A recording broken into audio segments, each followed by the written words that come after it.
Judy Yasha Eda, Davrolingas Uchun Kataragmat. Central Asia matters. You're growing fast. For that, your economy can't rely on the traditional Soviet model you have here. What do you think Uzbekistan needs the most? Education, education, education. Policies were informed by the data. Territorial integrity, sovereignty, and independence. Saying that's really good if you have an arbitration court here. Give time for people to deliver. Mr. Ambassador, thanks a lot for agreeing to this interview. In April this year, UK Foreign Secretary Lord David Cameron paid a visit to all Central Asian countries and Mongolia. And for Uzbekistan, this was the first visit of such a high level since 1997, if I'm not mistaken. That's right. Prior to the visit, he stated that Central Asia is at the epicenter of some of the biggest challenges that we are facing now. What are those challenges? General, thank you so much for inviting me here today to have these words.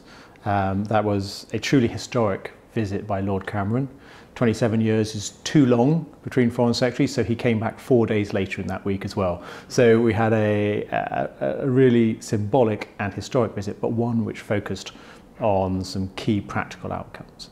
In terms of those challenges, your geography is difficult. Your geopolitics is difficult. When we look at where Uzbekistan is, where Central Asia is, you have some very big international issues on your borders. You've got Afghanistan, you've got Russia to the north, you've got China to the southeast, you've got Iran nearby, you're doubly landlocked, you've got increasing difficulties with climate change, you've got a rapidly growing population, which is a blessing in so many ways, but also gives challenges in terms of your economic development, in terms of how you provide for hundreds of thousands of 18-year-olds each year. I think it's going to be over 1 million in the next few years. How do you provide them? So there's genuine challenges, and some of these challenges are shared challenges, particularly around the rules-based international system, respect for the UN Charter, around climate change, around economic development and growth. You're growing fast. It's something that we think that we have some areas of help and capital and expertise where we could help with the President in this reform programme, but there are, and there's so much we can do together. Mm-hmm. The UK Parliament's Foreign Committee in 2023 called on deepening cooperation with the region of Central Asia in its report, and it stated 5 countries of Central Asia are often overlooked by the UK policymakers. The visit of Foreign Secretary was also probably an outcome of these discussions. If I'm correct me, please, if I'm wrong. So, what's driving the UK's growing interest in the region nowadays? Is it only related to Russia's war in Ukraine, or are there any other more objective reasons for that? Thank you. Look, good question. When the Foreign Secretary was considering coming to Central Asia, obviously we provide advice back. And it was on the back of visits by Lord Offord when I got here, Trade Minister, the Minister for Armed Forces, James Heapy, our Minister Doherty for the region, and previous. So we've had an uptick in ministerial visits, and that's just the natural progression for us because, as we said before, Central Asia matters. And when we look at the key reasons for that, one of the areas, a bit of advice I give is look at the President's reform agenda. Look where the country was at the end of 2016 and look where it is. You're on a dynamic journey at the moment. The reform progress is impressive and fast, and you have growing pains. So are there areas where Britain can help you? Are there areas where we can help you sustain your economic growth? Are there areas where we can help you build that fairer society? Are there things we can help in our experience on climate change, on support on women and girls, on support for your territorial integrity, sovereignty and independence? These are all areas which matter. But more than that, we can learn from you.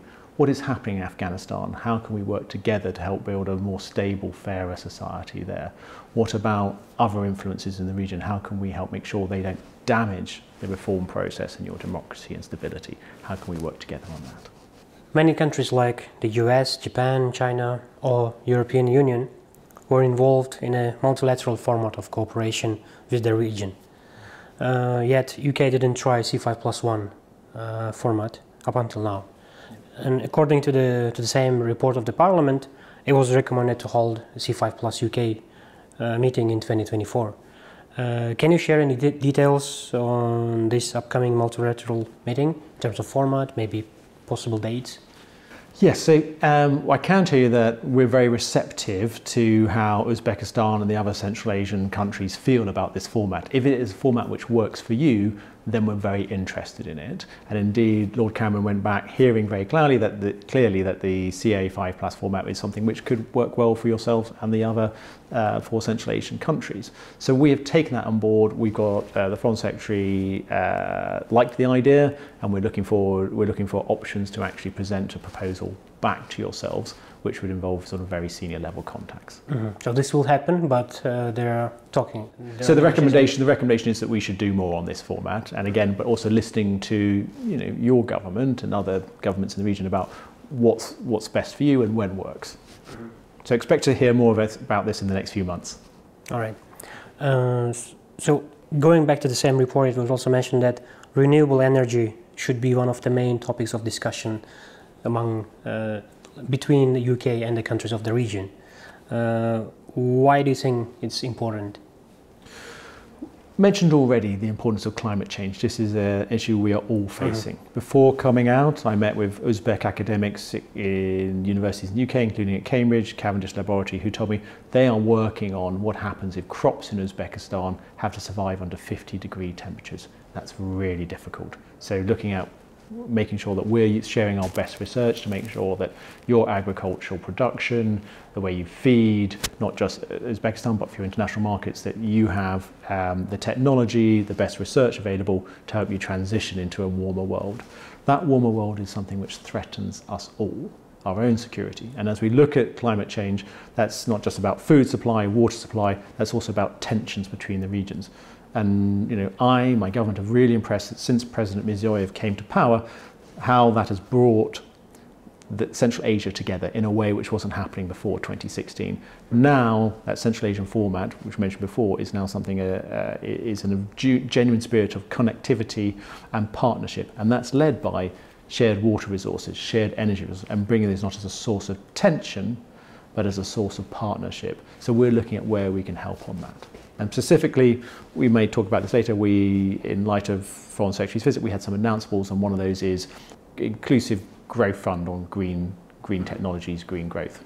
Wrapping up the regional block, investment environment is one of the areas that needs to be improved in Central Asia. And I would ask, how would improving regional trading infrastructure and regional trading policies could support Central Asian countries in terms of integration, particularly Uzbekistan, particularly to help Uzbekistan to improve its investment environment as well?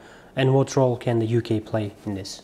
Thank you, Davlat. So there's a few areas. A lot of the discussion in my meetings, and indeed between His Excellency the Foreign Secretary and His Excellency Foreign Minister Saidov, was around connectivity, around how UK and Uzbekistan can work in partnership on your infrastructure projects. There's discussion about the Samarkand, Tashkent second high-speed rail. There's talk about toll roads, about our international airports in the regions where we can help together. So some of this is infrastructure. But the key request, I think, around where Uzbekistan would like to work with partners like the UK is your economy is growing, I think over 6% forecast this year, really impressive. You have hundreds of thousands, if close to 1 million 18-year-olds coming into the job market each year. They need jobs, they need employment. For that, your economy can't rely on the traditional Soviet model you have here. Have you modernize your economy? And you're making huge steps on that with digitalization, e-commerce, fintech, broadening your agricultural mining sectors. These are all areas where we can help, whether it's access to capital markets in the UK, whether it's supporting your small, medium enterprises to grow, whether it's privatization of your state-owned enterprises. These are all areas where we have expertise.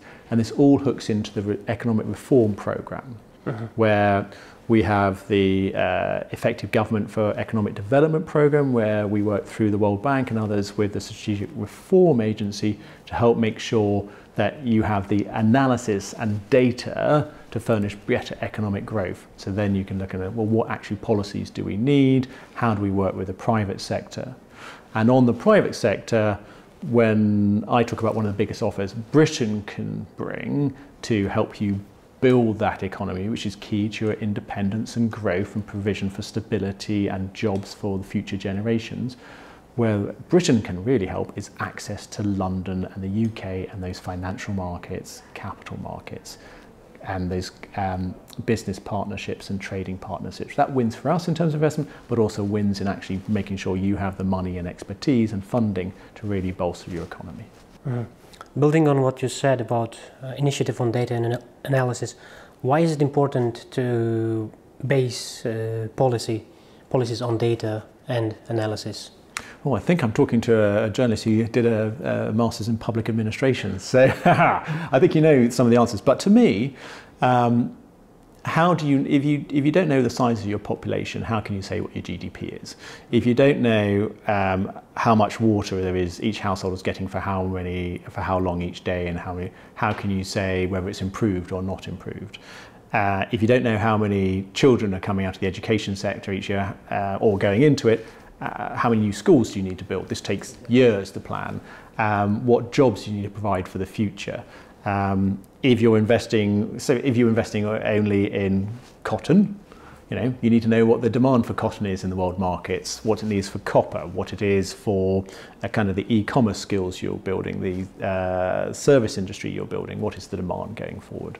And you need to have plans in place to adapt to that. So I think it's pretty key to me in terms of government delivery. And indeed, I think when Lord Cameron was Prime Minister, he very much focused on data.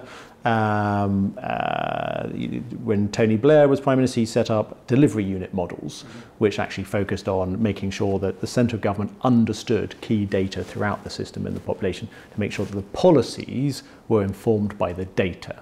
So if you want to improve in health, water and education, for example, 3 priorities which are pretty important in any country, but especially here at the moment, you need that data to inform the policy to make sure that you can actually deliver for your citizens in your country.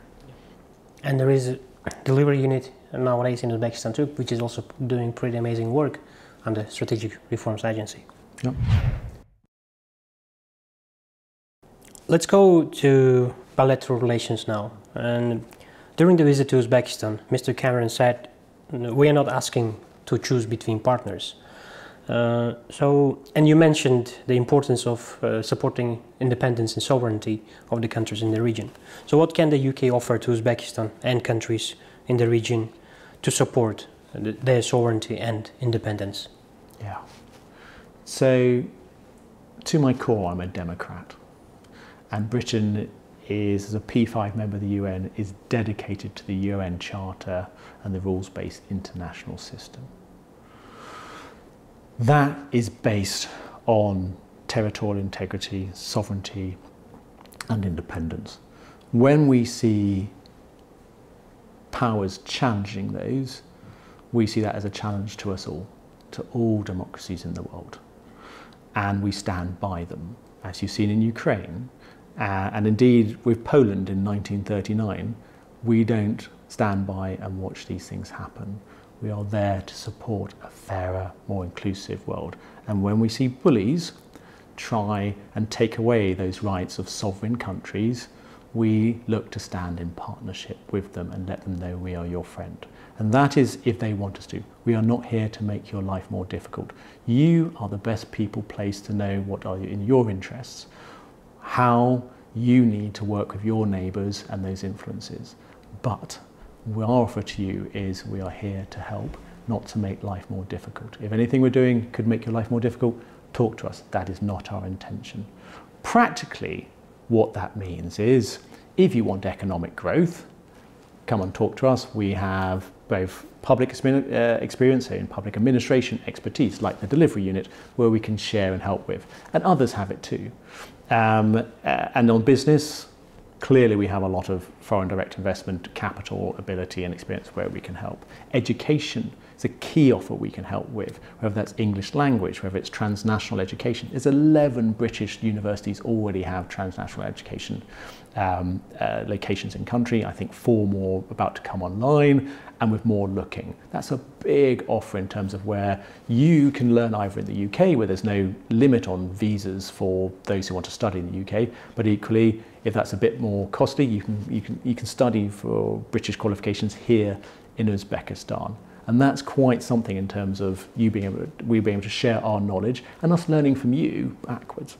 So when we talk about those challenges and us not wanting you to choose, one thing I'm very conscious of is that your country's on a journey at the moment. My country's on a journey too. There are lots of areas where we can work in partnership, and there's shared challenges: climate change, education, women's and girls' education, growing our economies, AI, commerce, and at the same time there are those who would seek to limit our ability to act independently.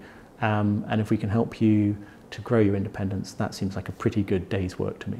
President Mirziyoyev, in his recent speech, mentioned that Uzbekistan is actively working with the UK to sign documents on cooperation in critical raw materials. Yep. And what kind of cooperation will it be? I mean, whether it's in terms of extraction or trade, and in which type of critical raw materials? Yeah, so I've been impressed during my time here how much Uzbekistan, where both private sector and public sector look for best practice around the world in terms of what works, whether that's your digital parks and you bring in knowledge and expertise, whether it's education sector, whether it's ski resorts even, you bring in best external expertise and you make them look good. Specifically on critical minerals, we're looking at the model that if it works for President Mirziyoyev's government, Uzbekistan in general, the model you're signing with the European Union, which I think you signed an MOU recently, but you looked at an agreement to sign back in the autumn of last year, and now I think you're signed or about to sign. We're looking for a similar model, and that agrees sharing expertise, potentially helping extraction, getting to market, all the sort of things you'd expect in that kind of MOU. And again, it's up for finalised between our two governments and private sectors.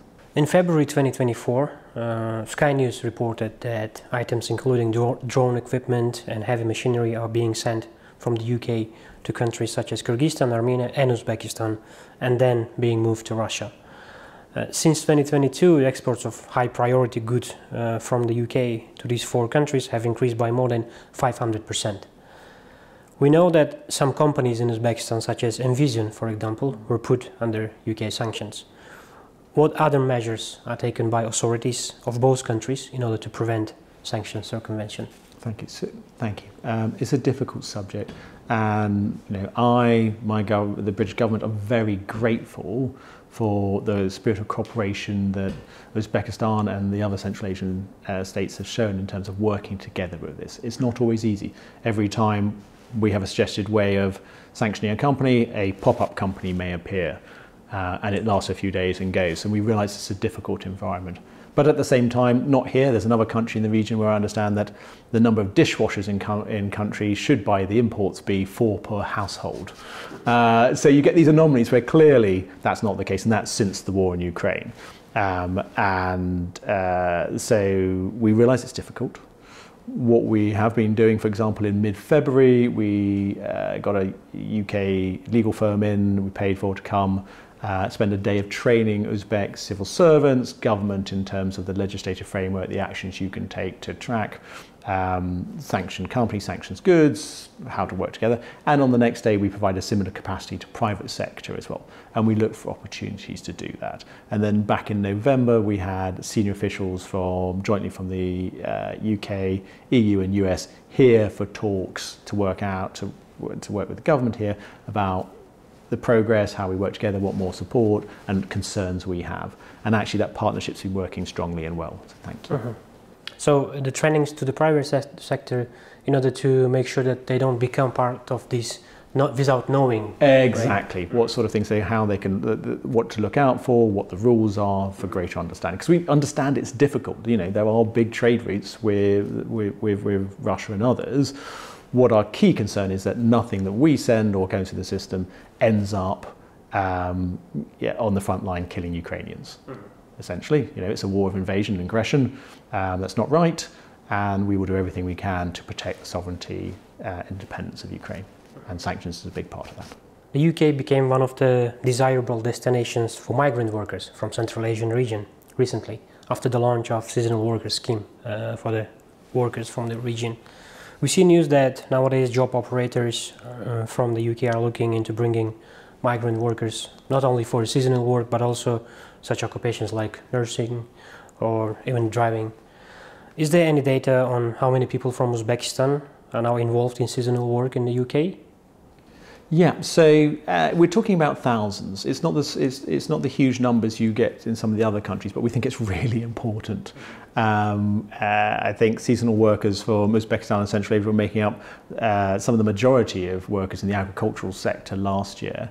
I think we're looking at around only 4,000 this year, but we, depending on private sector need, if the farms, etc., in the UK need more, we can look to increase those numbers. There's a couple of key messages to those who think about doing this. A, you'd be really welcome, really want to see you there, but we want to make sure that that anyone working, them and their family and loved ones, are properly safeguarded and protected. So please only use government channels, official channels, to apply for the visas. Don't use any third parties, because there are some unscrupulous people who third parties who are taking extra money which you don't need to be paying. There's official links which you should be using, not third parties.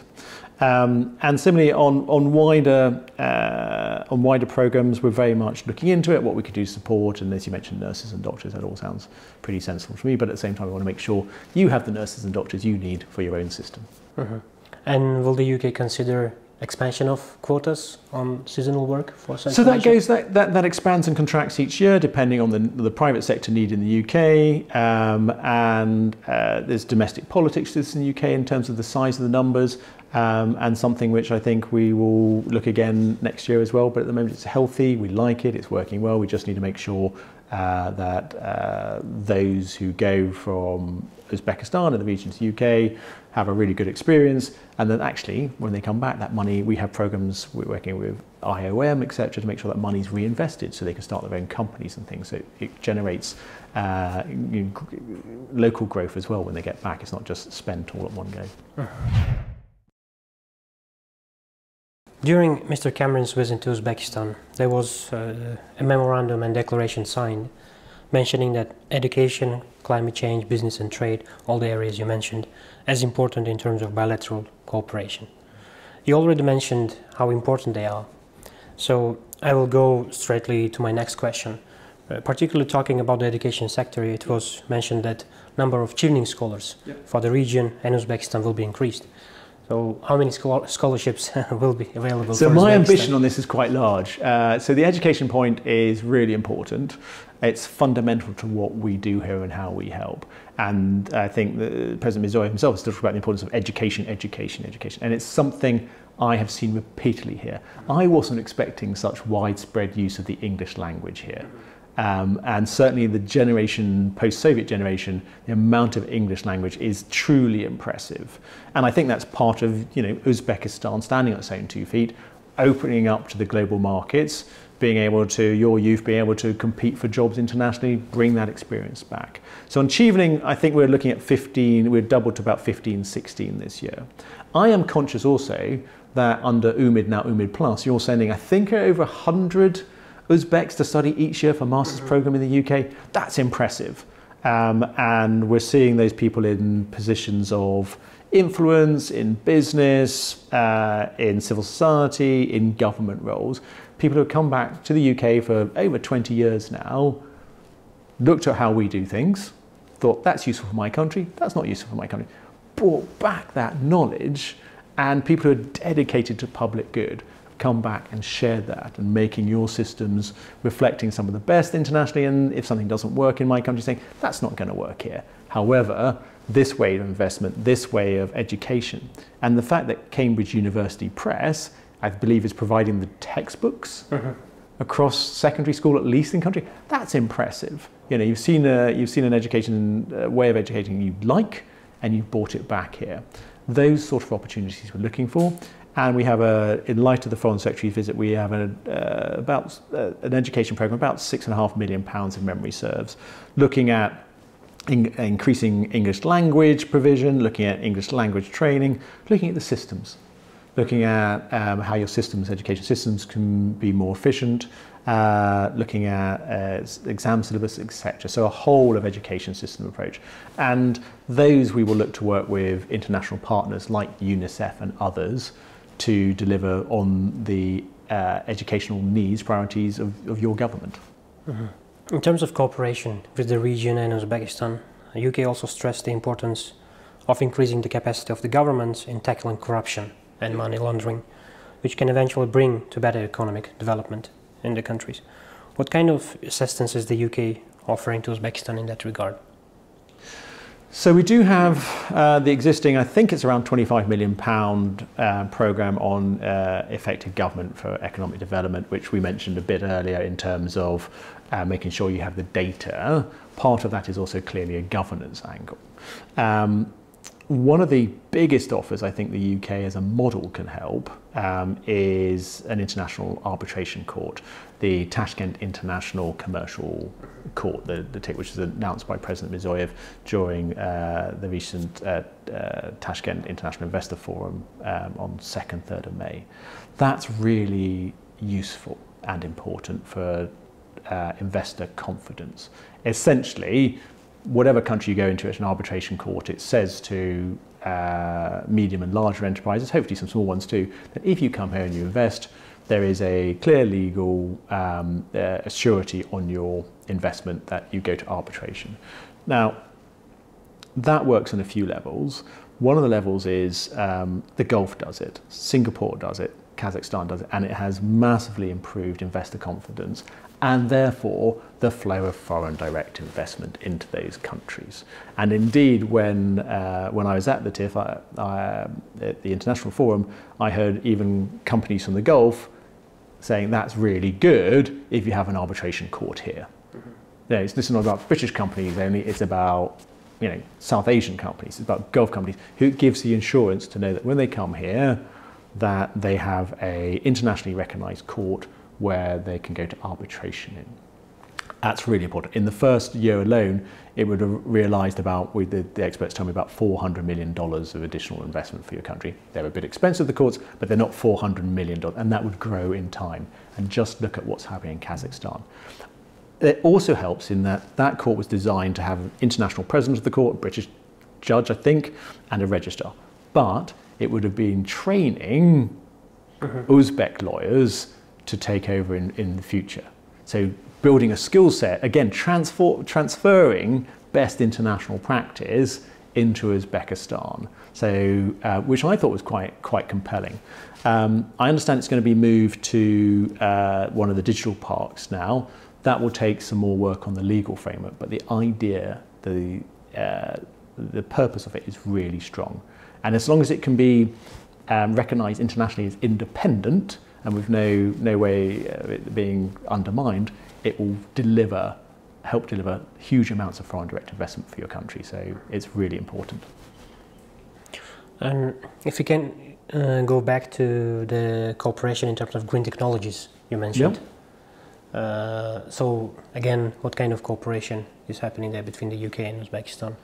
So we have a green inclusive fund being set up in light of the Foreign Secretary's visit. It's about £19.5 million.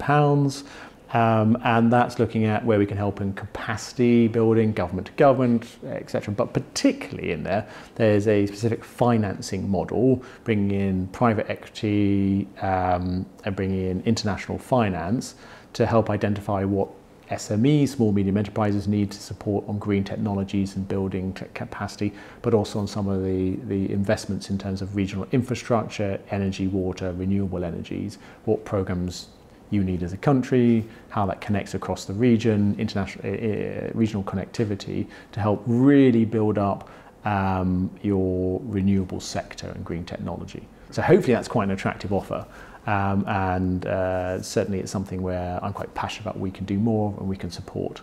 And fund is for the whole region, or that's for the whole region? Mm-hmm. But within that, some of these programs will just be bilateral, but some of them will be, as we talk about, the connectivity is so important here. And when we talk about water or energy, that is a regional issue.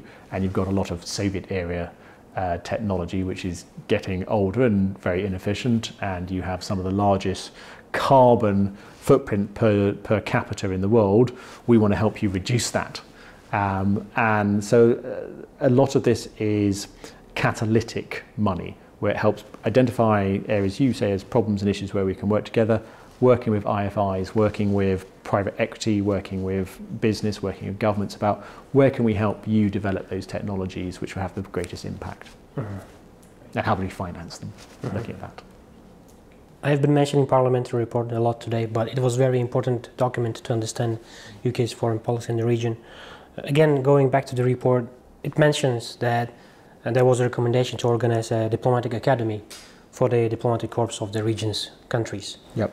At what stage is this initiative, and again, how could it serve for the purposes of increasing regional integration? So we have, in the UK, we have a diplomatic academy, and different foreign services have different ways of training their diplomats, and I think you have some pretty good diplomatic universities here which provide your world economy and diplomacy. Exactly, which provides your future diplomats, ambassadors, etc. So I haven't been following this specific proposal where it is, but I think the point here is we are very much interested in sharing our experience, and where I've seen priorities from the President which I think reflect this is building up the capacity of your public administration. So looking at, we have a civil service college which helps build the professional MBAs, etc., programming skills of our civil servants. We're looking at sharing best practice in that, and I believe around the delivery unit, there's and that model, there's also a public administration sector looking at what we can help from Britain to bring in. I actually graduated from the University of World Economy and Diplomacy. There you go.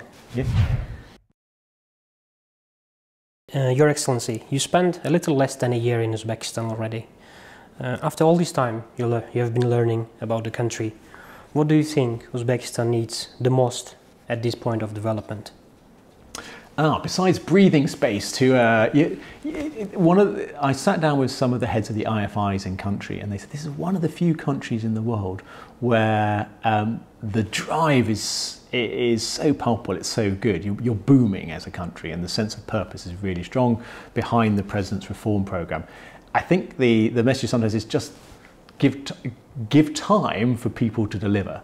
A pause, let them go away and have the time to actually implement. And I've been struck by the dynamism, the huge welcome, and the real sense that we are genuine partners working together.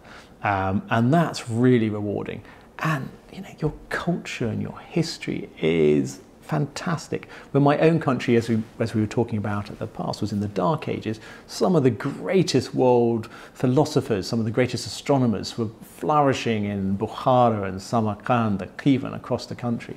And I think that partnership continues to this day, and we learn from each other. Right. One of the areas that has seen huge growth recently in Uzbekistan is the creative industry. Yep. How is it affecting the life of Uzbekistan, and can it become a new driver? Or maybe it already has become for the economy? Look, I'm about to turn 50. I'm a bit of a fossil. My 7-year-old daughter is better on some of this technology than me. But I've been to I've been to the Digipart in Tashkent, and was struck by how connected it was. How you'd taken the best from Singapore, from India, from across the world in terms of how to design the park. And then in there you had programmers, male and female. You were trying to work on gender balance there, but it's really important as women and girls across the sectors. And you were looking at ways how you could provide e-commerce for your whole country. And I think you've got these replicated in each of the 12 provinces. And you're training your youth, you have dormitories, you have universities nearby, you have the ministry on site, and you're attracting foreign business in. This is quite world leading in what you're doing. And that will, again, coming back to that demographic growth you've got, and the challenge you have being doubly landlocked, this is a really important area for you to develop. And I think it's spot on that you're doing it. And it goes hand in hand with the education priority the President has for the country, and indeed I think most parents have for their children, and indeed as Britain, where's part of we can offer, whether it's transnational education, whether it's our experience in e-commerce. I think we're the 4th largest e-commerce economy in the world, where we can help and share what we're doing. And I've seen already how good you are at taking the best and bringing it back here to develop your own country and economy, and we're here to help with you. And This year there will be World Conference on Creative Economy in Uzbekistan. Will the UK also participate? I haven't seen the invite, but I very much hope so. So I look forward to it. When we were preparing for the interview, we were told that you were preparing for Uzbek exam, if I'm not mistaken. How was the exam? Juda yaxshi edi. Javroringiz uchun katta rahmat. Men Uzbek tilida gapirishim kerak. I must practice. I speak in English too much. I love the importance of Uzbek to me, and why I think more and more British diplomats will certainly be. We will learn both Russian and Uzbek, but more of us will begin to learn Uzbek because this helps us understand your culture better. It's also, we're guests in your country. We should be speaking your language. It's really important. Now, I want to become more fluent. I'm not. It's frustrating to me that I'm not as fluent as I would like to be. But the fact that I can go out, I can negotiate in markets, the fact that when Uzbek spoken, I can understand it. It's wonderful when I'm sitting in meetings. I don't need the translator. Maybe after 20 minutes, I'll put the translator on because my brain gets tired. But it's really important to showing respect, but most importantly, to understanding your culture, to understand how everyday Uzbeks, what their matter. I can go on X, I can go on Gazeta Uz, I can go on Kunuz, Uzbek 24, and just see what's happening in the country. I don't need a translator. I can listen to it on the radio, on the internet. It's really helpful to me understand what matters to yourselves. Great. And how long have you been studying? Oh, about 14 months before getting here. It's a hard. It's quite hard. It's quite hard, but it's fascinating. But it's worth the effort. It's worth the effort. The grammar's not different. The sentence order I find fascinating. But when I speak to Korean, Japanese colleagues, they think that's so easy learning Uzbek. And for me, Western European language, the sentence is more difficult. Yeah. It's worth it though. Thank you for this effort.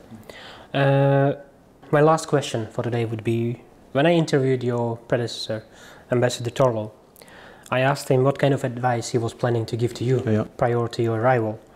So if it's not a secret, what did he tell you about Uzbekistan and what kind of advice he gave you? So we spoke on the geopolitical importance, that what we spoke about at the start of the interview.